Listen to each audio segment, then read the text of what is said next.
Today, we are going to use an app called InShot to edit the video resume. After finish recording your video resume, you can download it for free from Play Store. First feature, Resize. Click on the canvas and you resize the video. Select the ratio 16:9 for the video size and click OK. Second feature, Trim.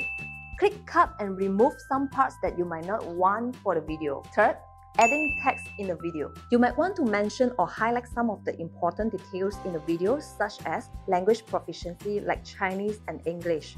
Fourth, adding sound effect. Click Music, then Effect. There are many kinds of sound effects. You can also add background music on track, but my suggestion is the background music must not be too loud.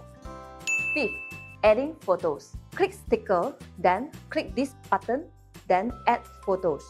You can zoom in photos and adjust the timing of the photos.